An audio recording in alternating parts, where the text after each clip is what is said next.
दोस्तों આગળ વધીએ પહેલાં સબસ્ક્રાઇબ બટન જરૂરથી દબાવો અને હા બેલ બટન પણ દબાવો જેથી દરેક વિડીયો જલ્દી મળી શકે.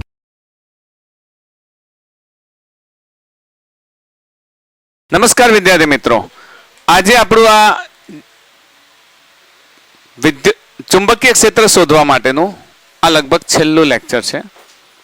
આના પછી આપણે આગળના ટોપિક પર જઈશું. ટાઇટલ વાંચ્યું હશે તમે, વર્તુળાકાર ચાપ અને અનંત લંબાઈના વિદ્યુત પ્રવાહ ધારિત તાર આધારિત દાખલા. મતલબ કેટલાક દાખલા લઈએ. આપણા લાસ્ટ વિડીયોમાં પણ દાખલાઓ લીધેલા છે. આજે થોડાક વધારે લઈએ. લાસ્ટ વિડીયોમાં આપણે પરિમિત લંબાઈનો તાર, મોટા ભાગે જે બિંદુ હતું જ્યાં ચુંબકીય ક્ષેત્ર શોધવાનું તે બિંદુમાંથી તારનો મતલબ વિદ્યુત પ્રવાહની દિશા પસાર થતી હતી એટલે આપણે શૂન્ય મૂકતા હતા. હવે એવા પણ તાર વિશે વાત કરીએ જે અનંત લંબાઈનો હોય, સેમી ઇન્ફાઇનાઇટ વાયર વિશે વાત કરીએ અને એવા વાયરની પણ વાત કરીએ કે જેમાંથી પસાર થતા વિદ્યુત પ્રવાહની દિશા એ બિંદુમાંથી પસાર ન થતી હોય.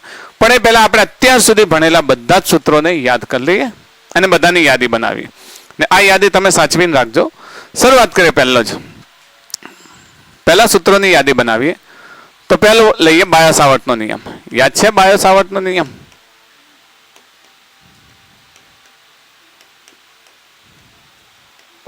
બાયો-સાવર પણ કહે છે કેટલાક.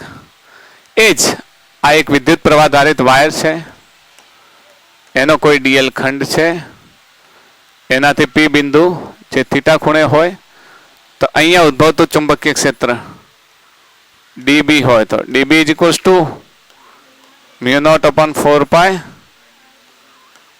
IDL sin θ/r².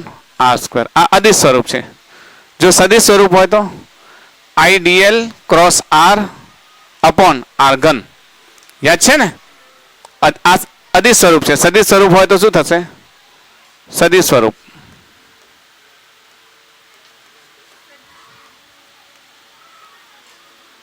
ડીબી, જેના પર સદિશ લગાવીશું, μ0/4π I dl સદિશ ક્રોસ r સદિશ અપોન r ઘન.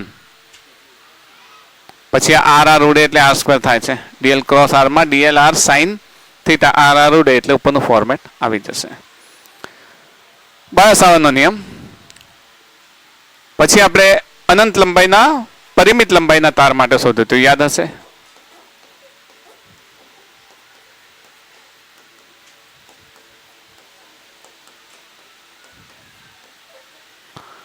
પરિમિત લંબાઈના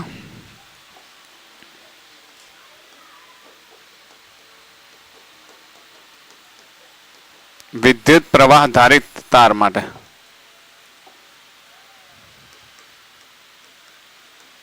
બધા માટે ચુંબકીય ક્ષેત્ર છે એટલે હવે ચુંબકીય ક્ષેત્ર લખતા નથી, પણ આપણને એટલી ખબર છે કે આપણો વાયર આ પ્રમાણે પરિમિત લંબાઈનો હતો.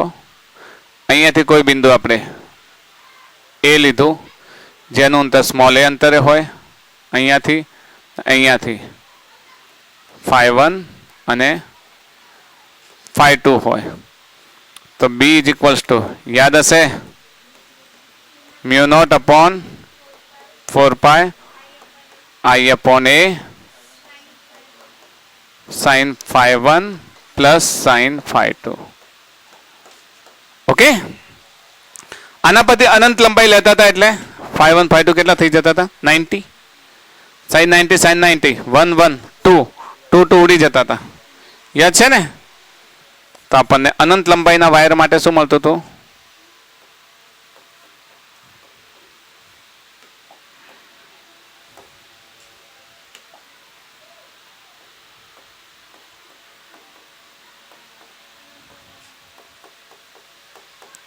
તાર માટે અનંત લંબાઈ એટલે બંને તરફ અનંત લંબાઈ હોય તો એના માટે બી નું સૂત્ર ખબર છે. આ તરફ અનંત સુધી જાય એટલે આ ખૂણો કેટલો થાય? 90. આ તરફ અનંત સુધી જાય એટલે 90. તો sin 90 sin 90 1 + 1 2 2 જતા રહે એટલે μ0/4π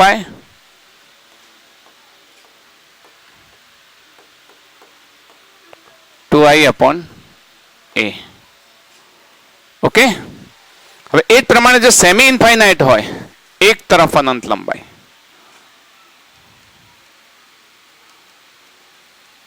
એક તરફ અનંત લંબાઈના તાર માટે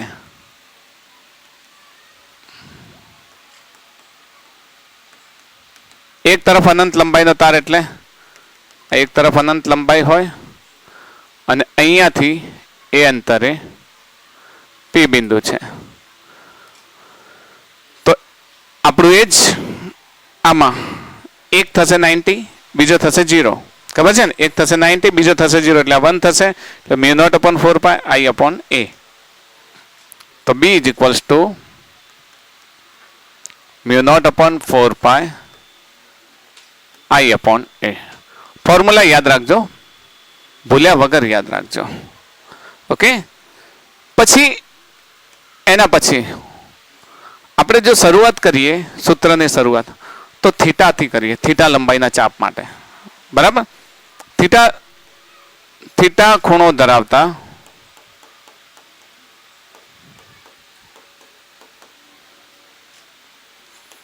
ચાપ અથવા વિદ્યુત પ્રવાહ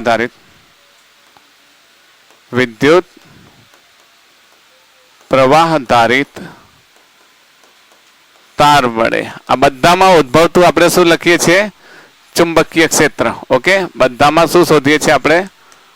ચુંબકીય ક્ષેત્ર. એટલે બધામાં હું લખતો નથી. તો તાર વડે થીટા ખૂણો ધરાવતા વિદ્યુત ભારિત તાર, એટલે અહીંયા આગળ ધારો કે આ થીટા ખૂણો છે, તો અહીંયાથી આપણે એક આ પ્રમાણે લેતા હતા, બીજા આ પ્રમાણે લેતા હતા. અહીંયા આપણે એક એંગલ બનતો હતો જેને આપણે શું નામ આપીએ? થીટા. ને આ ચાપની લંબાઈ L હોય, ત્રિજ્યા R હોય, અથવા A લઈએ, ચલો L હોય, ત્રિજ્યા A લઈએ. તો B is equals to, યાદ છે, μ0/4π I/r અથવા I/a લખીએ, ચાલે ને? ત્રિજ્યા એ છે, R હોય તો R લખીશું. હવે જો વર્તુળ હોય તો થીટાની જગ્યાએ કેટલા લખશો? 2π. તો 2π લખશો. વર્તુળ માટે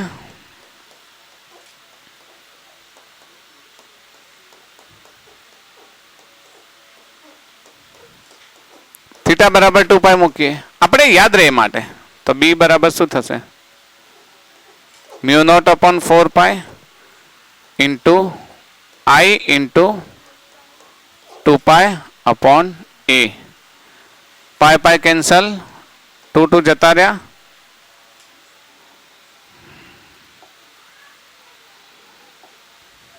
તો આને આ રીતે લખીએ, અહીંયા જ લિનિયરલી લખી દઈએ.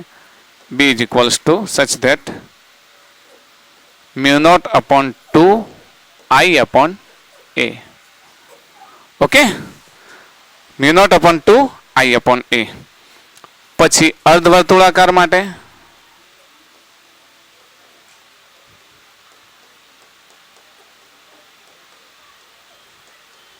નીચે એક 2 બીજા આવશે એટલે μ0/4I/a. અને ક્વોડ્રન્ટ માટે ચોથા ભાગ માટે વળી એક બીજા આવશે μ0/8I/a. જાણો છો ને? આઈ થિંક આટલા સૂત્રો આપણે ભણી ગયા છીએ. બરાબર? અર્ધવર્તુળાકાર ચાપ માટે લખી દઈએ. B is equals to μ0/4I/a. અને બીજું ક્વોડ્રન્ટ માટે μ0/8I/a. યાદ રાખશો. તો જો આટલા સૂત્રો તમને આવડી જાય તો આરામથી તમે બધા જ દાખલા ગણી શકો. તો શરૂઆત કરીએ. અત્યારે આપણે એક તરફથી અનંત લંબાઈનો તાર યાદ રહેશે, μ0/4πI/a. અને વર્તુળાકાર ચાપ લઈએ તો વર્તુળાકાર ચાપ અને અનંત લંબાઈના વિદ્યુત પ્રવાહ ધારિત તાર આધારિત દાખલા. શરૂઆત કરીએ દાખલાઓની. ચલો, પહેલો પ્રશ્ન લઈએ કે આપણને એક વાયર આપી દીધો છે, આવો આ પ્રમાણે આપણે બનાવી દઈએ.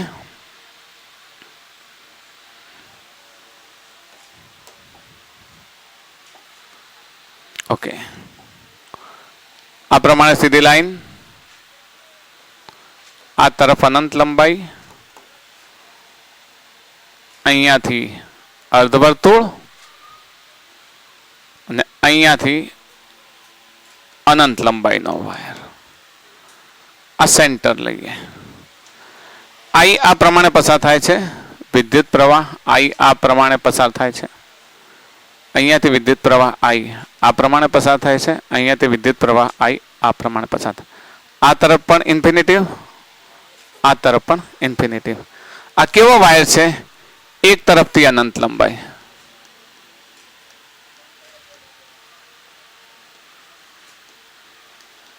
અનંત લંબાઈ. આ પણ એવો જ છે, એક તરફથી અનંત લંબાઈ. અને આપણને અહીંયા એક એ માપ આપી દીધું છે, અહીંયા ત્રિજ્યાનું. કેટલું આપી દીધું છે? એ. તો જો ઓ હોય તો આપણો પ્રશ્ન છે ઓ આગળનું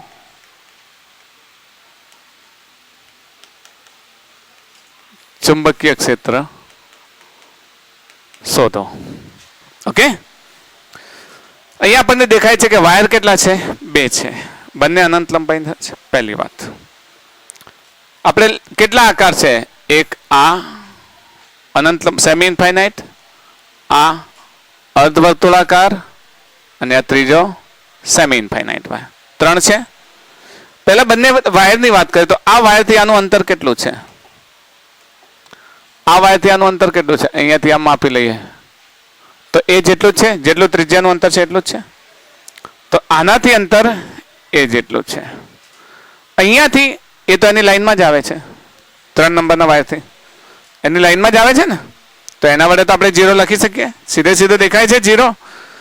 અને અર્ધવર્તુળાકાર વડે, તો અર્ધવર્તુળાકાર ચાપ વડે આપણે સૂત્ર જાણીએ છીએ. સમજો છો ને? આખી આકૃતિમાં તમારે જોવાનું કે વાયર કઈ રીતે આપેલા બિંદુ સાથે ગોઠવાયેલો છે.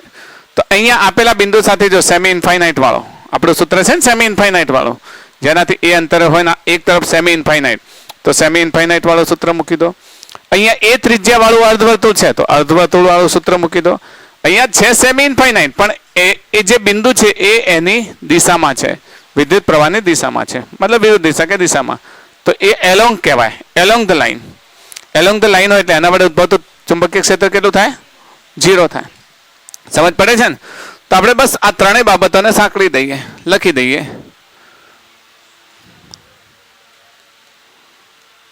તાર 1 વડે B1 બરાબર શું લખશો? Semi infinite μ0 upon 4 pi I upon A.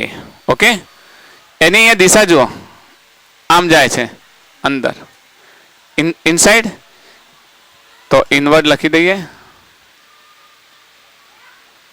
Inward direction લખો, કોઈને ક્રોસ લખવો હોય તો ક્રોસ પણ લખી શકો છો. દેખાય છે? આમ વાયર મૂક્યો, આમ અંગૂઠો મૂક્યો, તો હાથ કઈ તરફ જાય છે? ઓ પર, અંદરની તરફ જાય છે. હવે અર્ધવર્તુળ વડે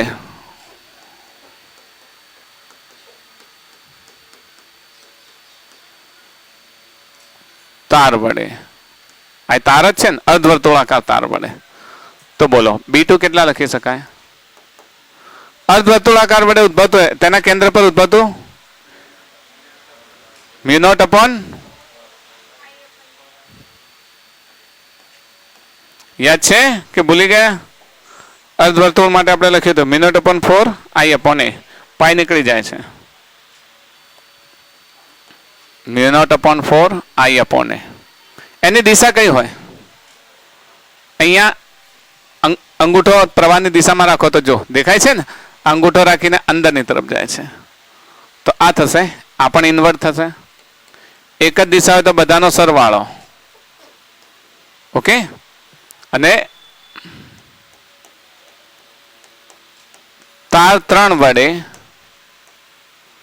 B3 = 0. હવે બધું લખવાની જરૂર નથી, આપણે જાણીએ છીએ એલોંગ ધ લાઈન થઈ ગયું ને, આ બિંદુ એલોંગ ધ લાઈન થઈ ગયો. એલોંગ ધ લાઈન એટલે આપણે 0 લખીએ છીએ. તો કુલ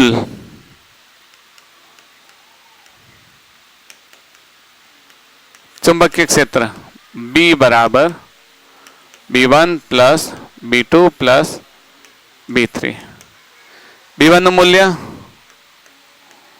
μ0/4 I/A plus μ0/4 I/A plus 0. Common શું નીકળશે? μ0/4 I/A. અહીંયા રહેશે 1/π પ્લસ 1. તો ધીસ ઇઝ B.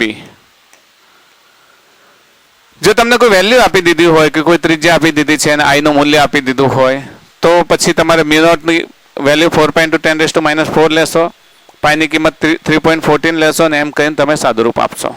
પણ અહીંયા આપણે સીધા જનરલ ફોર્મેશનથી આપણે જવાબ લાવીએ છીએ. આવડી જશે? એની દિશાની વાત કરીએ. ચલો, દિશા કઈ હશે? હા, બંને વડે ઇનવર્ડ છે તો આ પણ કેવી હશે? Inward direction. કેટલીક જગ્યાએ આમ કરીને પાછળ શું કરેલું હોય? ક્રોસ કરેલું હોય. બરાબર, એ પણ ચાલે. અને એકમ લખો તો કેટલો થાય? ટેસ્લા. એકમ કેટલો થાય? ટેસ્લા.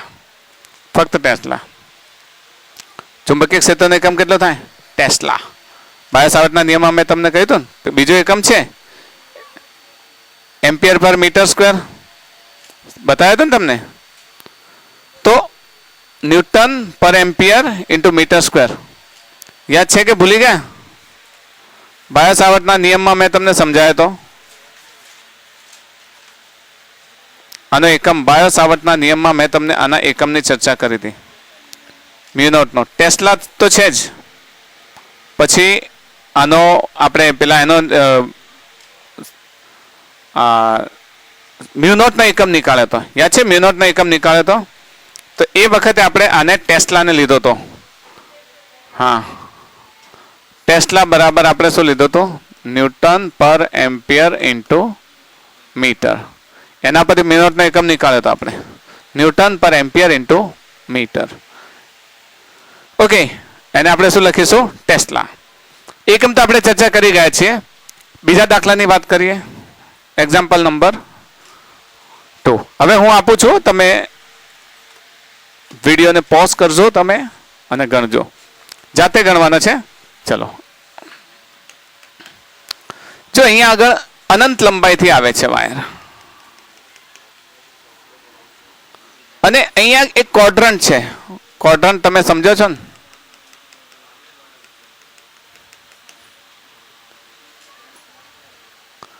અહીંયાથી પાછો અનંત લંબાઈ જાય છે. મતલબ આ પણ ઇન્ફાઇનાઇટ છે, આ પણ ઇન્ફાઇનાઇટ છે. આને લખીએ સેમી ઇન્ફાઇનાઇટ.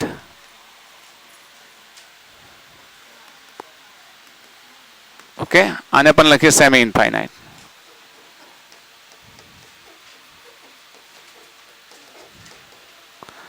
અને ત્રિજ્યા એ છે. ત્રિજ્યા એ છે. અહીંયા રાઈટ એંગલ છે. પ્રવાહની દિશા આપણે લઈ લઈએ. આમથી જાય છે આઈ. દિશા પણ લેવાની હોય તમારે. આઈ. અહીંયા ઓ લઈએ. પ્રશ્ન શું છે? ઓ આગળ ચુંબકીય ક્ષેત્ર શોધો. વિડીયોને પોઝ કરીને ફટાફટ ગણો. ચલો, જો હવે અહીંયા આગળ આપણી પાસે 3 આકાર છે. 3 નંબર આપી દઈએ. 1, 2 અને 3.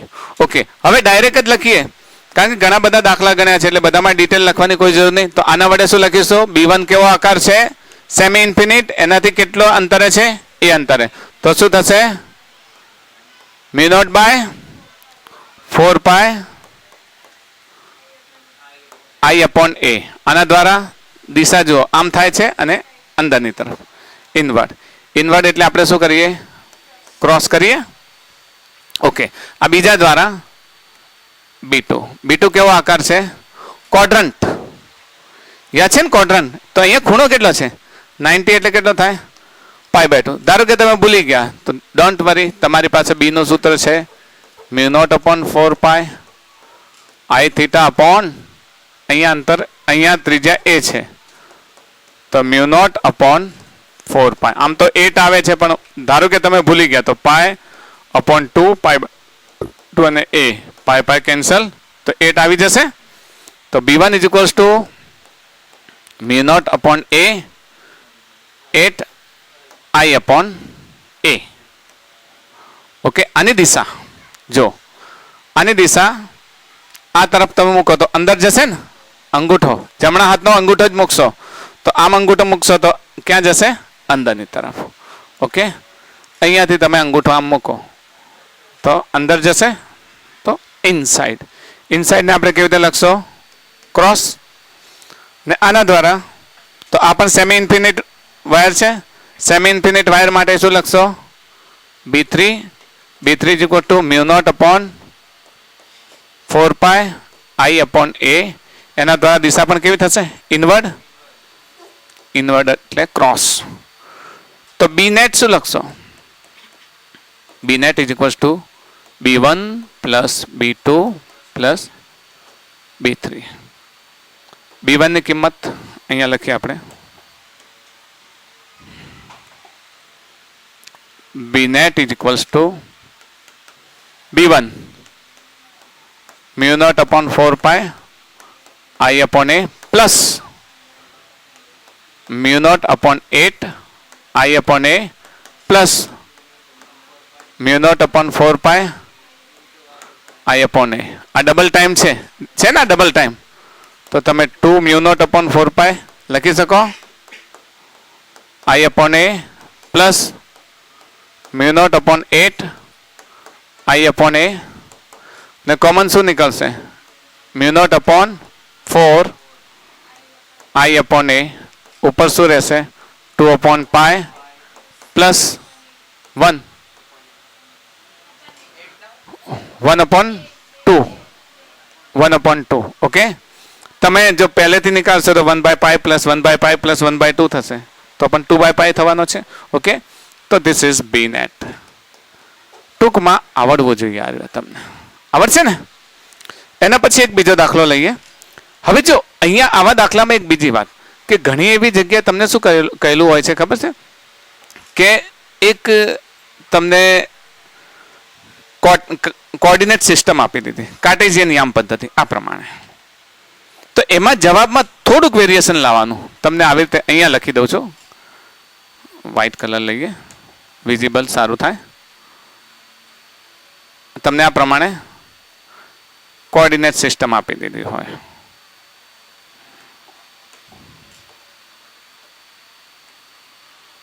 એક્સ અક્ષ, વાય અક્ષ અને ઝેડ અક્ષ. ને ઓ બિંદુ ક્યાં છે? અહીંયા આગળ છે. ઓ બિંદુ ક્યાં છે? અહીંયા આગળ છે. અને તમારે આના યામ લખવાના. તો જ્યારે તમે આમ કે ઇનવર્ડ લખો છો, ઇનવર્ડ, તો ઇનવર્ડ કઈ દિશા થાય? તમને સદીશો તો આવડે છે ને? આ દિશા કઈ થાય? I caret. આ દિશા કઈ થાય?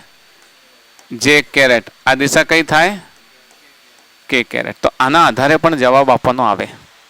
આના આધારે પણ જવાબ આપવાનો આવે. એવો એક આપણે દાખલો લઈએ, બરાબર? કે આના આધારે તમે જવાબ કઈ રીતે આપી શકીએ. મતલબ સદિશ સ્વરૂપ લખવાનું આવશે. સ્વરૂપ સદિશ નહીં, પણ સદિશ સ્વરૂપે તમારે b નો જવાબ લખવાનો આવશે. તો એક એવો દાખલો લઈ લઈએ. ચલો, કોઓર્ડિનેટ સિસ્ટમ બનાવી લઈએ. યસ, કોઓર્ડિનેટ સિસ્ટમ બનાવી લઈએ આપણે. મોટી કોઓર્ડિનેટ સિસ્ટમ બનાવીએ.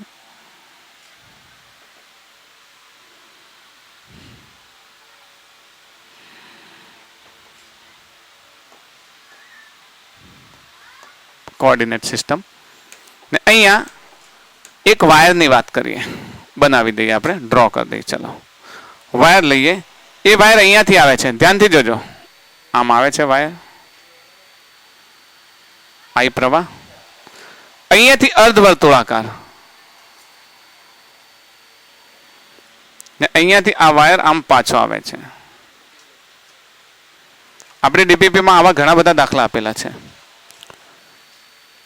આ I પ્રવાહ છે. I કેરેટ અલગ છે. આ એક્સ, વાય અને ઝેડ 3 ડાયમેન્શનમાં. હવે તમારે પેલા અત્યાર સુધી આપણે જેટલા લેતા હતા એ કેવા હતા? 2 ડાયમેન્શનમાં હતા. 2 ડાયમેન્શનમાં આપણે દિશા દર્શાવવાની કોઈ જરૂર નથી, પણ 3 ડાયમેન્શનમાં આપણે દિશા દર્શાવવી પડશે. અહીંયા સેન્ટર છે જેનું અંતર એ છે, અહીંયાથી પણ એ અંતર છે. તો આપણે શોધવાનું છે ઓ આગળનું. અહીંયા ઓ નામ આપી દઈએ. ઓ આગળનું ચુંબકીય ક્ષેત્ર શોધો. સમજો છો ને? અહીંયા આગળ બીજી કશી વાત નથી. આને તમે સેમી ઇન્ફાઇનાઇટ લેજો. આ સેમી ઇન્ફાઇનાઇટ છે, આ પણ સેમી ઇન્ફાઇનાઇટ વાયર છે. આ બંને સેમી ઇન્ફાઇનાઇટ વાયર છે. Infinite, infinite. અને આ બંને સેમી ઇન્ફાઇનાઇટ વાયર છે અને એના દ્વારા ઉદ્ભવતું ઓ આગળ ચુંબકીય ક્ષેત્ર તમારે સમજવાનું છે. ઓકે, વિડીયોને પોઝ કરો અને જવાબ લાવો. જો હવે અહીંયા તમારે જો 3 ડાયમેન્શન, મેં તમને હમણાં કહ્યું હતું કે તમને જે ચુંબકીય ક્ષેત્ર છે એ આઈ જે કે સ્વરૂપે પણ શોધવું પડે. તો અહીંયા જો એક્સ, વાય અને ઝેડમાં અહીંયા ઝેડની સાપેક્ષ જો અનંત ઇન્ફિનિટિવ લંબાઈનો વાયર જાય છે. હવે એ વાયર દ્વારા તમારે શોધવું છે તો અંગૂઠો અહીંયા નાખો, આ દિશામાં રાખો તો આ પ્રમાણે થાય. તો જો ઓ આગળ શોધવું છે તો ઓ આગળ શોધીશો તો આના દ્વારા ઓના આગળ ચુંબકીય ક્ષેત્ર તમે વિચારો કઈ દિશામાં જાય છે? આમ નીચેની તરફ જાય છે. નીચે કઈ દિશા છે? વાયની વિરુદ્ધ દિશા.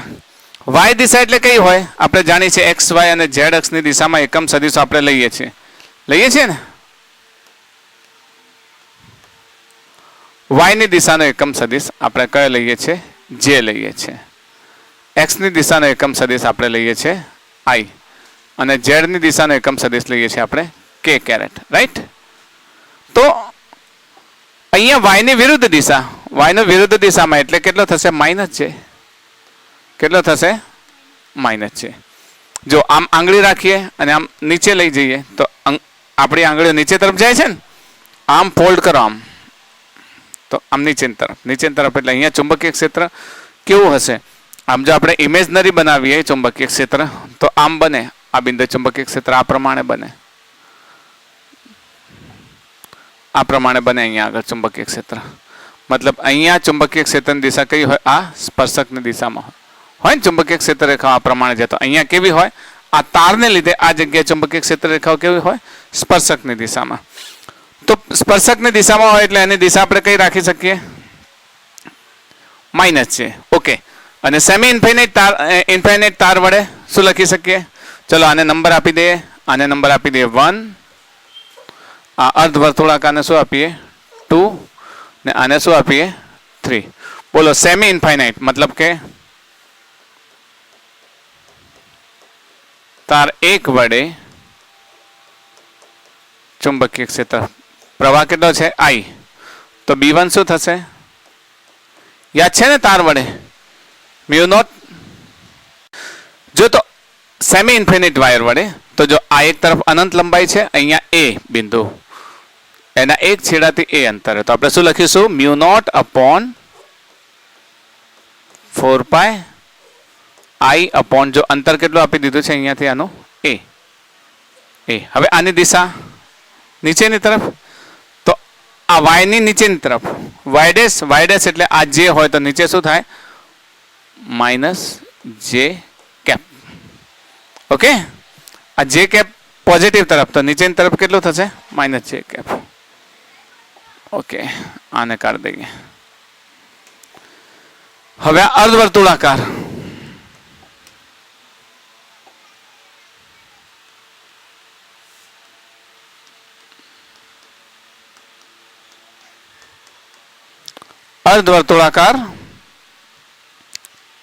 તાર વડે બીજું, જેને આપણે શું કહીશું?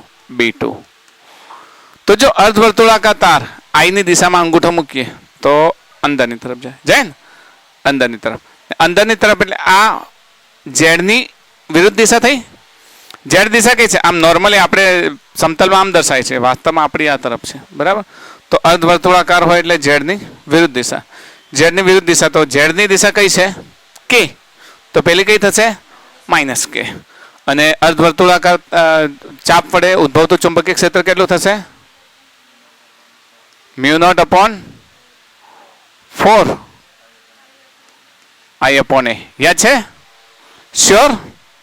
આપણા ફોર્મ્યુલા મેં તમને યાદ કરાયા હતા, યાદ કરી લો ફરીથી.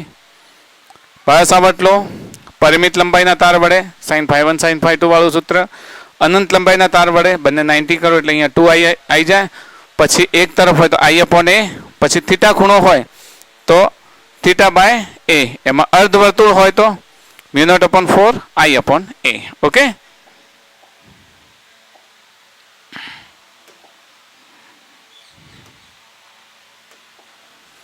ઓકે. હવે ત્રીજો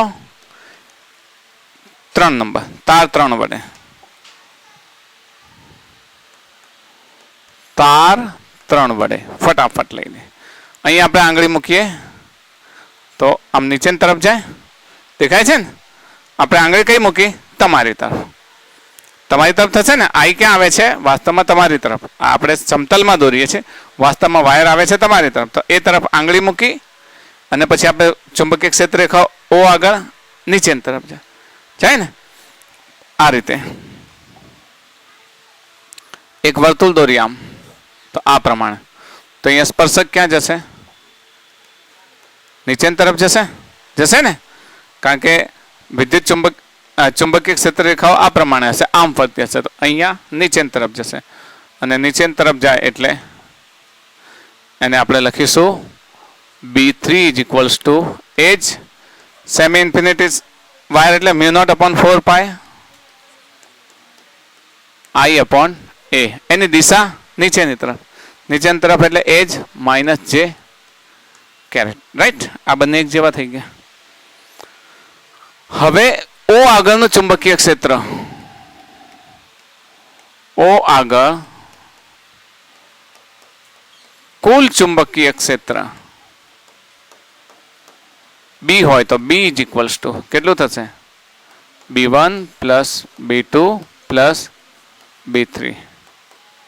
B1 μ0/4 પાય I/a. અહીંયા શું થશે? -j caret. B2 હા μ0/4 I/a. આની દિશા લખવાની રહી ગઈ. કઈ થશે? અંદરની તરફ જાય એટલે -k કેરેટ. અહીંયા લખી દઈએ -k caret, k caret plus આ ફરીથી μ0/4 પાય I/a -j કેરેટ. આ બંને બે વખત રિપીટ થાય છે તો 2 μ0/4 પાય I/a -j કેરેટ લખી શકીએ, કારણ કે j કેરેટ એક જ જેવા છે. તો એક જ દિશામાં હોય તો બંનેનો કેવો થશે? સરવાળો, તો ડબલ થઈ જશે.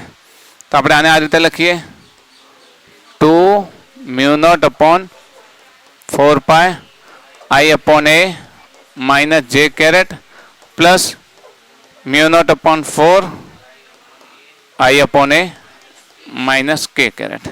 અને આ થયો B ની દિશા થશે. આ બધાનો શું થશે? સરવાળો. આ બધા સદિશ સ્વરૂપ છે. આ બધા કેવા સ્વરૂપે લખ્યા આપણે? સદિશ સ્વરૂપે.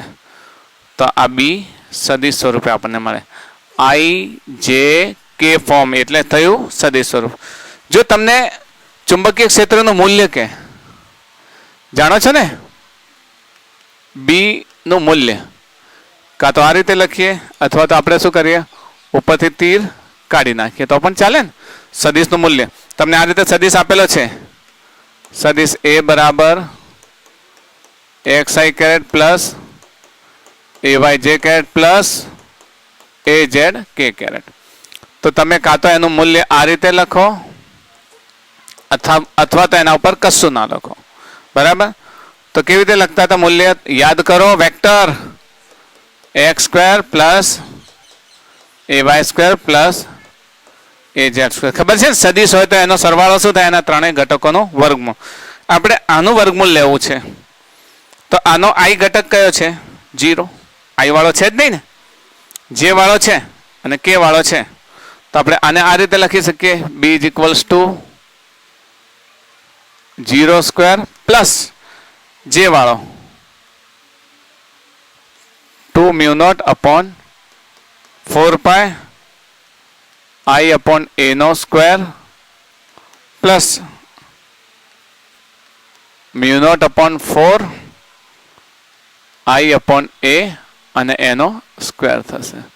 ઓકે, હવે આ એનું બીનું સ્વરૂપ થઈ ગયું તમારે. અને તમે સાદુરૂપ આપી શકો 2 2 જા 4 અને પછી સ્ક્વેર ને એ પ્રમાણે લખી શકો. જો કે બી આ રીતે જ લખો એટલે બી તમારો આ રીતે લખાશે. ફાઇનલી 2 2 ઉડી જાય ને અહીંયા. Mu naught upon 2 pi I upon a નો square plus mu naught upon 4 pi I upon a નો સ્ક્વેર. હા, અહીંયા પાઈ ના આવે. Mu naught upon 4 I upon a નો સ્ક્વેર. ઓકે, હજી કોમન કાઢીને બહાર લાવવું હોય એ બધી પ્રોસેસ તમે કરી શકો, સાદુરૂપ આપી શકો. જો કે તમને વિકલ્પોમાં આપેલો હોય આ પ્રમાણે જવાબ, તો તમે જવાબ એ પ્રમાણે લખી શકો, અથવા વિકલ્પોના જવાબ પ્રમાણે તમે સેટ કરી શકો આને. તો ફાઇનલી અત્યાર સુધી આગળના દાખલાઓમાં આપણે કોઈ દિશા નથી લીધી, પણ અહીંયા તમને દિશા આપેલી હોય અને દિશા આપેલી હોય તો તમે શું કરશો? તો દિશા આપેલી હોય તો તમારે જોવાનું કે તમારી જે ચુંબકીય ક્ષેત્ર રેખા છે કઈ તરફ જાય છે. I તરફ જાય છે, J તરફ જાય છે, K તરફ જાય છે, માઇનસ I તરફ જાય છે, માઇનસ J તરફ જાય છે, માઇનસ K તરફ જાય છે, કઈ તરફ જાય છે એ તમારે ખાસ જોવાનું.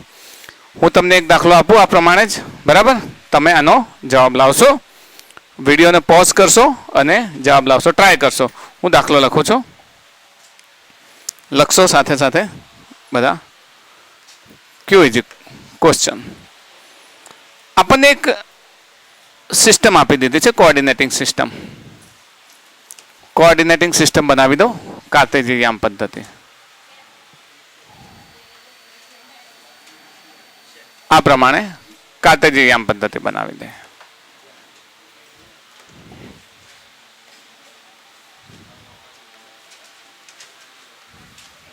ઓકે,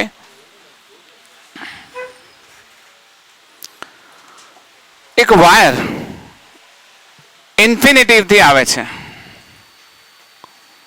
ઇન્ફિનિટિવ થી આવે છે, આમ ને આવે છે ક્યાં આવે છે? ઉગમ બિંદુ પર. આ x છે, આ y છે, આ z છે.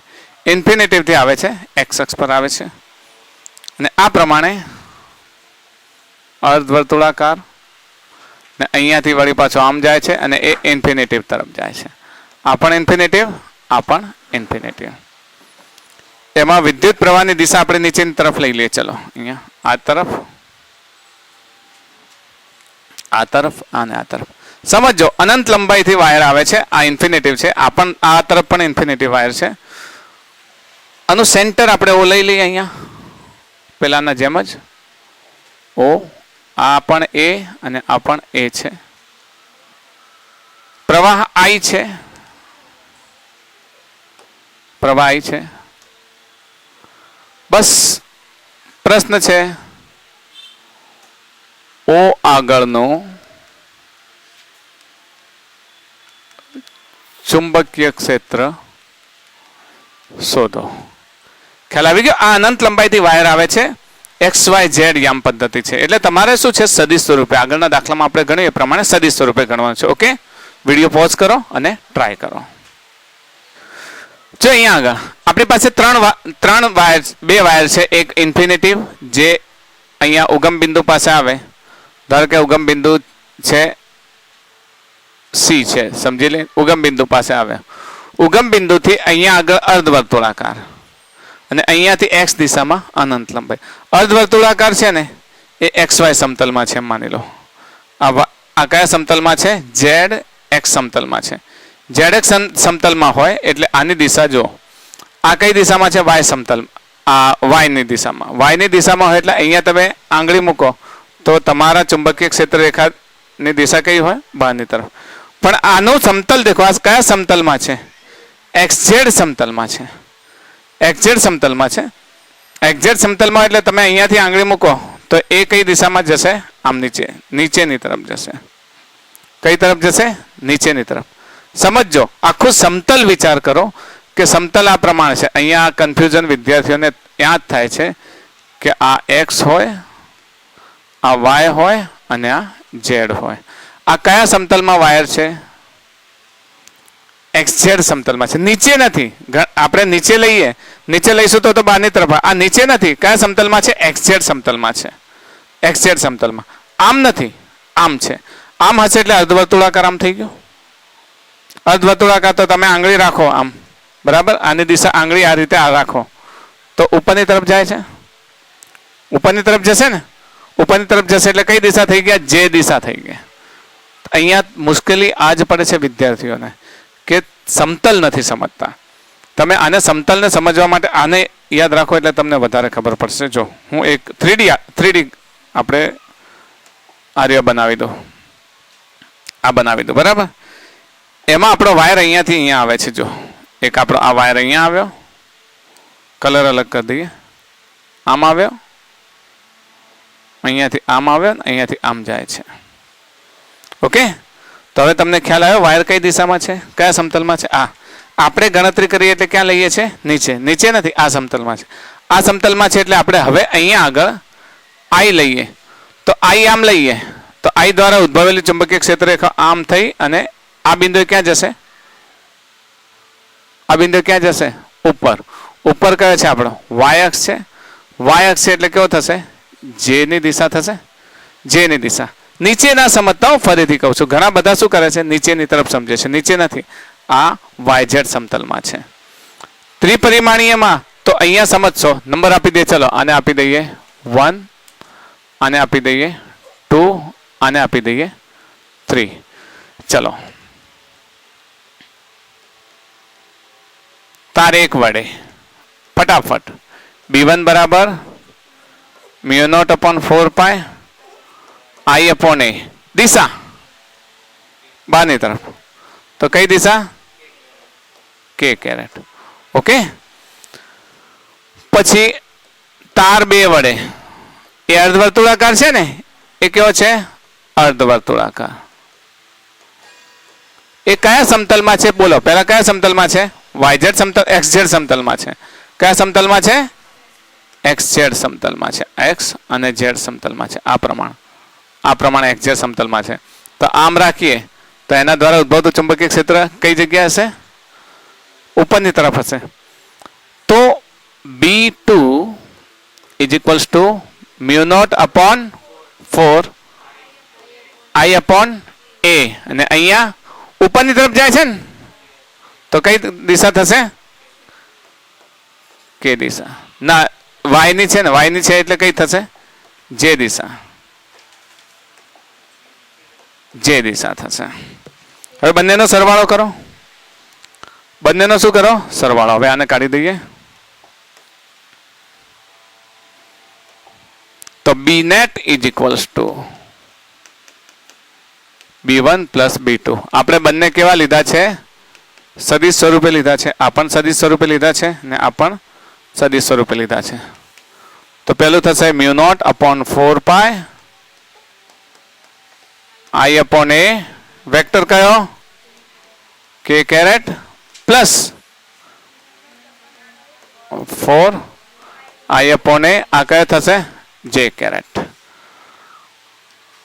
B થશે. જો તમને સદિશ કહ્યું હોય તો સ્ક્વેર રૂટ લઈ લો. સદિશ કહ્યું હોય તો કઈ રીતે લેશો તમે?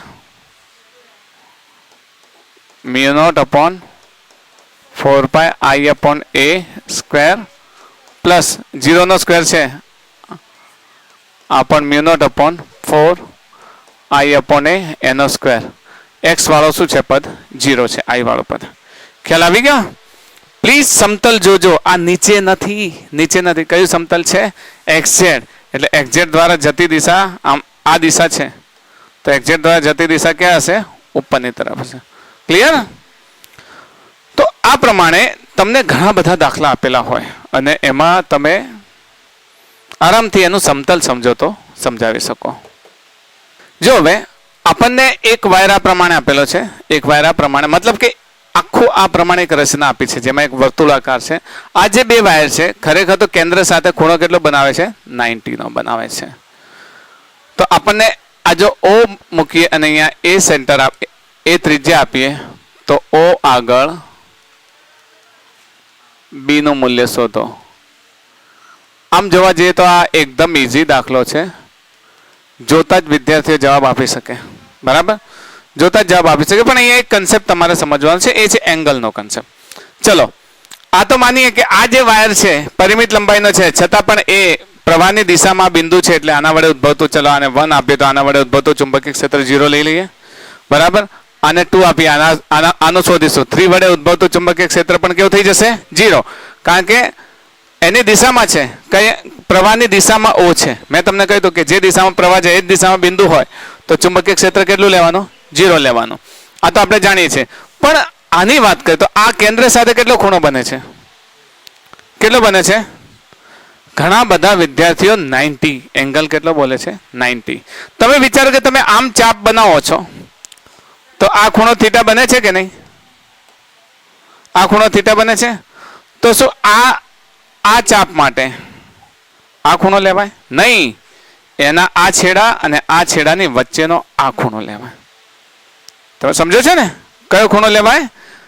આના વચ્ચેનો ખૂણો લેવાય. એક આ છેડા અને આ છેડા વચ્ચે, આ છેડા અને આ છેડા વચ્ચેનો ખૂણો કયો થશે? આ રહ્યો આ. આ રહ્યો આ ખૂણો. ને આ ખૂણાને આપણે કેટલો લઈશું? ટોટલ કેટલું થાય? 2π માઇનસ π/2. તો π/2 π/2 π/2 એટલે 3π/2 લખીએ. ચાલે? ચાલે ને? 3π/2 સમજ પડે છે ને? આ ચોથો ભાગ છે તો 3 ભાગ બાકી રહ્યા. π/2 ચોથો ભાગ છે, 3 ભાગ બાકી રહે તો 3π/2. ઓકે, તો લખી દઈએ અહીંયા આગળ. અહીં 1 અને આ બધા રીઝન લખવાના ના હોય. હવે તમે જાણો છો 3 તાર વડે B1 બરાબર B3 બરાબર શું લખીશું? 0. ચુંબકીય ક્ષેત્રનું મૂલ્ય કેટલું થશે? 0. હવે આવે છે તાર 2 કેન્દ્ર સાથે કેટલો ખૂણો બનાવશે? થીટા બરાબર 3π/2 ખૂણો બનાવે.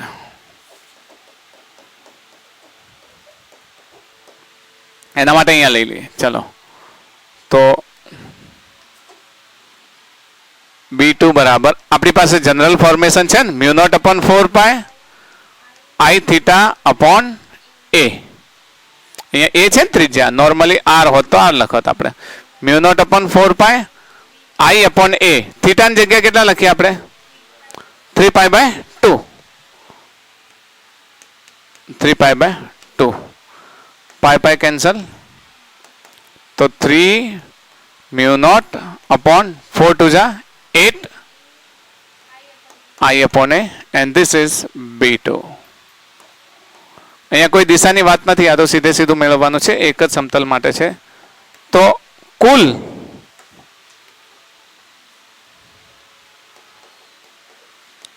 B બરાબર B1 plus B2 plus B3.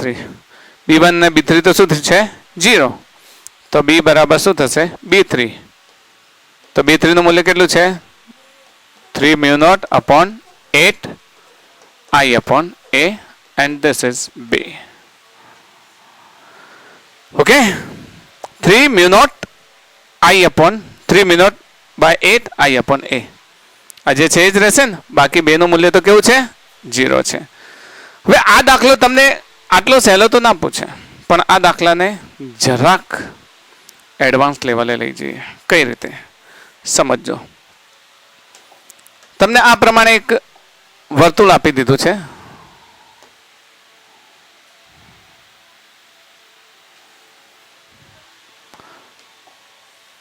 અને આ પ્રમાણે 2 ચાપ લઈ લઈએ, કેન્દ્ર સાથે બને છે.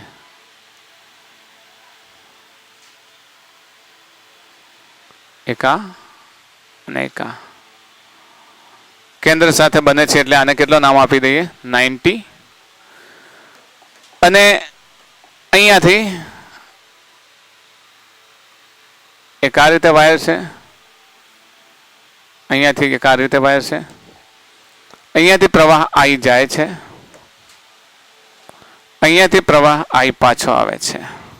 પણ અહીંયા ગયા પછી અહીંયા I1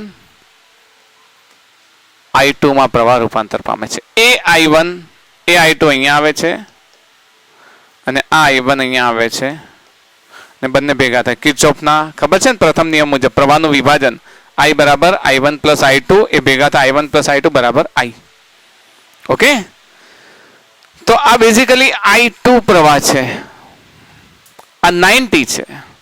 બસ તમારે એ જ મેળવવાનું છે કે કેન્દ્ર આગળનું, કેન્દ્રને O નામ આપીએ તો કેન્દ્ર O આગળનું ચુંબકીય ક્ષેત્ર શોધો. આ પ્રમાણે દાખલાને થોડોક એડવાન્સ લેવલે લઈ જઈને, આમાં ઘણા બધા કન્સેપ્ટ આવે છે. કિર્ચોફનો નિયમ આવે છે, પછી I=ρL અપોન A વાળો કન્સેપ્ટ આવે છે. આ બધા જ કન્સેપ્ટ એક સાથે. વિદ્યાર્થી મિત્રો, આ દાખલાને તમે ગણી અને એનો જવાબ કમેન્ટમાં આપજો, અને આપણા નેક્સ્ટ વિડીયોમાં આ દાખલો શરૂઆતથી ગણાવી અને આપણા નેક્સ્ટ વિડીયોની શરૂઆત કરીશું. Okay, till then, okay, by.